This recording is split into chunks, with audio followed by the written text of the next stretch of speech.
അപ്പോൾ ഇനി നമ്മൾ നോക്കാൻ പോകുന്നത് മഴക്കാലത്തെ കോമൺ ആയി വരുന്ന സ്കിൻ ഡിസീസസും അതിന്റെ പ്രതിവിധികളുമാണ്. മഴക്കാലമാകുമ്പോൾ കൊതുകും പ്രാണികളും എല്ലാം വളരെ അധികമാണ്. അപ്പം നമ്മൾ ഒ പിയിൽ അധികമായി കണ്ടുവരുന്നത് ഇൻസെക്ട് ബൈറ്റ് റിയാക്ഷൻസ് ആണ്. ആദ്യമായി ഫംഗൽ ഇൻഫെക്ഷൻസ്. അതിനെ നമുക്ക് എന്തൊക്കെ ചെയ്യാം? പിന്നെ മൂക്കുരു വരുന്നവർ പ്രത്യേകം ശ്രദ്ധിക്കേണ്ട വേറൊരു കാര്യം എന്തെന്ന് വെച്ചാൽ,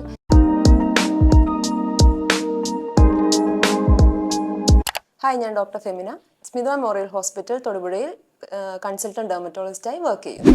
ചൂടുകാലം കഴിയാറായി, ഇനി വരുന്നത് മഴക്കാലമാണ്. അപ്പോൾ ചൂടുകാലത്തെ ചൂടുകുരുവും വെയിലടിക്കുമ്പോഴുള്ള ബുദ്ധിമുട്ടുകളും അതൊക്കെ മാറി ഇനി പുതിയ ടൈപ്പ് സ്കിൻ ഡിസീസസ് ആണ് നമുക്ക് പ്രശ്നങ്ങൾ ഉണ്ടാക്കാൻ പോകുന്നത്.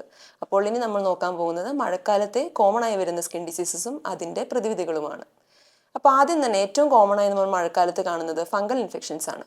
അതിൽ നമ്മൾ കേൾക്കാറുണ്ട് വട്ടച്ചൊറി എന്ന് പറയും, അതായത് റിംഗ് ബോം ഇൻഫെക്ഷൻസ്. മോസ്റ്റ്ലി അതൊരു മോയ്സ്ചർ തങ്ങി നിൽക്കുക, അതായത് മഴക്കാലത്താകുമ്പോൾ അധികമായി ഹ്യൂമിഡിറ്റി ഉണ്ടാകും, അധികമായി വെള്ളം തങ്ങി നിൽക്കാനുള്ള സാധ്യതകളുണ്ടാകും. അതും നമ്മുടെ ഇന്റർ ട്രൈജനസ് ഏരിയാസ്, അതായത് മടക്കുകൾക്കിടയിൽ. അപ്പോൾ ഏത് ഫംഗൽ ഇൻഫെക്ഷൻ ആയാലും ഡ്രൈ ആവാത്ത ഒരു അവസ്ഥയുണ്ടെങ്കിൽ അത് വീണ്ടും കൂടാനുള്ളൊരു സാധ്യതയുണ്ട്.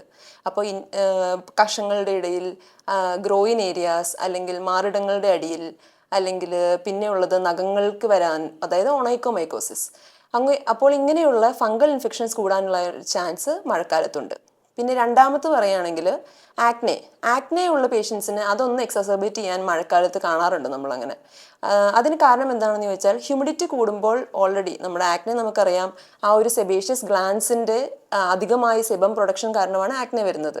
അപ്പോൾ ഓൾറെഡി ഉള്ള ഈ സെബേഷ്യസ് ഗ്ലാൻസിലുള്ള ആ സെൽസ് കുറച്ചൊന്ന് സ്വെൽഡപ്പ് ആവും ഹ്യൂമിഡിറ്റി കൂടുമ്പോൾ. അപ്പോൾ വീണ്ടും ഈ സെബേഷ്യസ് ഗ്ലാൻസിൻ്റെ പുറത്തേക്ക് പോകുന്ന ആ വഴികൾ ചെറുതായി ഒന്ന് ബ്ലോക്ക് ആവുന്നത് കുറച്ചുകൂടി സിവിയർ ആവും. അപ്പോൾ ആ ഉള്ള ആക്നെ തന്നെ ഒന്നുകൂടി സിവിയറിറ്റി കൂടുകയാണ് നമ്മൾ മഴക്കാലത്ത് കാണാറുള്ളത്. പിന്നെ മൂന്നാമത്തെ പ്രശ്നം എന്ന് പറയുന്നത്, നമുക്കറിയാം മഴക്കാലമാകുമ്പോൾ കൊതുകും പ്രാണികളും എല്ലാം വളരെ അധികമാണ്. അപ്പം നമ്മൾ ഒ പിയിൽ അധികമായി കണ്ടുവരുന്നത് ഇൻസെക്ട് ബൈറ്റ് റിയാക്ഷൻസ് ആണ്. അത് തന്നെ കുറച്ച് അലർജിക് ആയിട്ടുള്ള കുട്ടികൾക്കാണെങ്കിലും വലിയ ആൾക്കാർക്കാണെങ്കിലും അത് എക്സാജറേറ്റഡ് ആയി ഒരു കൊതുക് കടിച്ചാൽ തന്നെ കുറേ അധികം കുരുക്കൾ വരുന്ന ഒരു അവസ്ഥ നമ്മൾ കാണാറുണ്ട്. അപ്പോൾ മഴക്കാലത്ത് മെയിനായിട്ടും നമുക്ക് ഈ 3 പ്രശ്നങ്ങളാണ്, അതായത് ഫംഗൽ ഇൻഫെക്ഷൻസ്, ആക്നെ എക്സാസർബേഷൻസ്, പിന്നെ നമ്മുടെ ഇൻസെക്ട് ബൈറ്റ് റിയാക്ഷൻസ്. അപ്പോൾ ഇതിനുള്ള പ്രതിവിധികൾ എന്തൊക്കെയാണെന്ന് നമുക്ക് നോക്കാം. ആദ്യമായി ഫംഗൽ ഇൻഫെക്ഷൻസ്. അതിനെ നമുക്ക് എന്തൊക്കെ ചെയ്യാം? അപ്പോൾ ഏറ്റവും ബേസിക് ആയിട്ടുള്ള കാര്യം നമ്മുടെ സ്കിൻ ഡ്രൈ ആക്കി വെക്കുക എന്നുള്ളതാണ്. അപ്പോൾ നമ്മളിപ്പോൾ ഒരു മഴ നനഞ്ഞു വരികയാണെങ്കിലും അല്ലെങ്കിൽ കുളി കഴിയുകയാണെങ്കിലും നമ്മുടെ ഇടുക്കുകൾ, അതായത് ഗ്രോയിൻ ഏരിയ, കക്ഷം, അങ്ങനെയുള്ള മടക്കുകൾ വരുന്ന ഏരിയാസ് ഡ്രൈ ആക്കാൻ നമ്മൾ പ്രത്യേകം ശ്രദ്ധിക്കണം. നമ്മൾ എപ്പോഴും വിട്ടുപോകുന്ന ഒരു കാര്യമാണത്. പിന്നെ ഒരു ആൻറ്റി ഫംഗൽ പൗഡർ തീരെ ഉണങ്ങി നമ്മൾ ഡ്രൈ ആക്കി കഴിഞ്ഞതിന് ശേഷം സ്ഥിരമായി ഫംഗൽ ഇൻഫെക്ഷൻ വരാൻ സാധ്യതയുള്ളവർക്ക് ഒരു ആൻറ്റി ഫംഗൽ പൗഡർ സ്പ്രിങ്കിൾ ചെയ്യുന്നത് നല്ലതാണ്. പിന്നെ നമ്മൾ കാലിൽ കുഴിനകം വരുന്നതിന് അതിന് ഇതുപോലെ തന്നെ ക്ലോസ്ഡ് ആയിട്ടുള്ള ഷൂസ് മഴക്കാലത്ത് അധികം ഉപയോഗിക്കാതിരിക്കുക, ഓപ്പൺ ആയിട്ടുള്ള ചെരുപ്പുകൾ ഉപയോഗിക്കുക. ഇപ്പോൾ ഷൂസ് മഴയത്ത് നനയുകയാണെങ്കിലും ആ ഷൂസിൽ നമ്മൾ വീണ്ടും അത് തന്നെ ഉപയോഗിക്കാതെ അത് ഊരി മാറ്റി കാലുകൾ ഡ്രൈ ആക്കി വെക്കാൻ ശ്രദ്ധിക്കുക. പിന്നെ വീണ്ടും നമ്മുടെ വിരലുകൾക്ക് ഇടയിൽ ഇന്റർട്രൈഗോ, അതായത് വിരലുകൾക്കിടയിൽ വെളുത്ത പാടുകളും ചൊറിച്ചിലും ഉണ്ടാവാൻ സാധ്യതയുള്ളത്. അതിനുവേണ്ടി രാത്രി കിടക്കാൻ നേരത്തെ പറഞ്ഞ പോലെ തന്നെ കുളി കഴിഞ്ഞിട്ട് ആ ഇന്റർട്രൈജനസ് ഏരിയ, അതായത് വിരലുകൾക്കിടയിൽ കൂടെ ഡ്രൈ ആക്കാൻ നമ്മൾ പ്രത്യേകം ശ്രദ്ധിക്കണം. അതുകൂടാതെ രാത്രി കിടക്കുന്ന സമയത്ത് ആ തീരെ അടുത്തിരിക്കുന്ന വിരലുകളാണെങ്കിൽ അതിൻ്റെ ഇടയ്ക്ക് പഞ്ഞിയോ അല്ലെങ്കിൽ എന്തെങ്കിലും തുണി ചുരുട്ടി വെക്കുകയോ എന്തെങ്കിലും ചെയ്ത് ഒന്ന് അകത്തി വെക്കാൻ ശ്രദ്ധിക്കുകയാണെങ്കിൽ അതും വളരെ നല്ലതാണ്. പിന്നെ ഒരു കാര്യം പ്രത്യേകം ശ്രദ്ധിക്കേണ്ടത്, ഇപ്പം നമുക്കൊരു റിംഗ് വോം ആണെങ്കിലും എന്ത് ഫംഗൽ ഇൻഫെക്ഷൻ ആണെങ്കിലും നമ്മൾ എപ്പോഴും ആളുകൾ ചെയ്യുന്നതാണ് ഓവർ ദ കൗണ്ടർ ഫാർമസിയിൽ പോയി ഒരു ക്രീം വാങ്ങിക്കുക. അപ്പോൾ മോസ്റ്റ്ലി ഇങ്ങനത്തെ ക്രീമുകളിലെല്ലാം ഒരു സ്റ്റിറോയിഡ് കാണും. അപ്പോൾ സ്റ്റിറോയിഡ് അടങ്ങിയ ക്രീമുകൾ മാക്സിമം യൂസ് ചെയ്യാതിരിക്കുക. അത് ആ ലീഷൻസ് വീണ്ടും വലുതാക്കുവാനും നമ്മൾ സ്ഥിരമായി കൊടുക്കുന്ന ക്രീംസ് കൊടുത്താലും അത് കുറയാതിരിക്കുവാനുള്ളൊരു കാരണമാകാറുണ്ട്.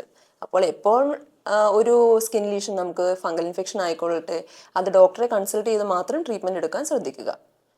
ഇനി നമ്മൾ നെക്സ്റ്റ് ആക്നെ ഉള്ള പേഷ്യൻസിന് മഴക്കാലമാകുമ്പോൾ കൂടുതൽ ഹ്യൂമിഡിറ്റി തങ്ങി നിൽക്കുന്നത് കൊണ്ട് തന്നെ കൂടാനുള്ള സാധ്യതയുണ്ടെന്ന് നമ്മൾ നേരത്തെ പറഞ്ഞല്ലോ.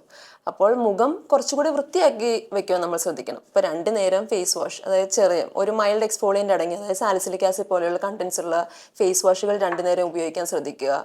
പിന്നെ നമ്മൾ മേക്കപ്പ് ഇടുകയാണെങ്കിൽ തന്നെ അത് വളരെ ലൈറ്റായി ഇടാൻ ശ്രദ്ധിക്കുക. പിന്നെ വീണ്ടും ഇപ്പം ചിലർക്കൊരു സ്വഭാവമുണ്ട് കൈകൾ കൊണ്ട് ഇടയ്ക്കിടയ്ക്ക് മുഖം സ്പർശിക്കുന്നത്. അപ്പം മഴക്കാലത്ത് പൊടിയും മറ്റും തങ്ങി നിൽക്കുന്ന സർഫസിൽ കൈ തൊട്ട് കഴിഞ്ഞ് വീണ്ടും നമ്മൾ ഇടയ്ക്കിടയ്ക്ക് മുഖം സ്പർശിക്കാതിരിക്കുന്നതും നമ്മൾ ഒഴിവാക്കണം. പിന്നെ മൂക്കുരു വരുന്നവർ പ്രത്യേകം ശ്രദ്ധിക്കേണ്ട വേറൊരു കാര്യം എന്തെന്ന് വെച്ചാൽ, തലയിൽ എണ്ണ വയ്ക്കുകയാണെങ്കിൽ അത് ആഴ്ചയിൽ 1-2 പ്രാവശ്യം മാത്രം ചെയ്യുക.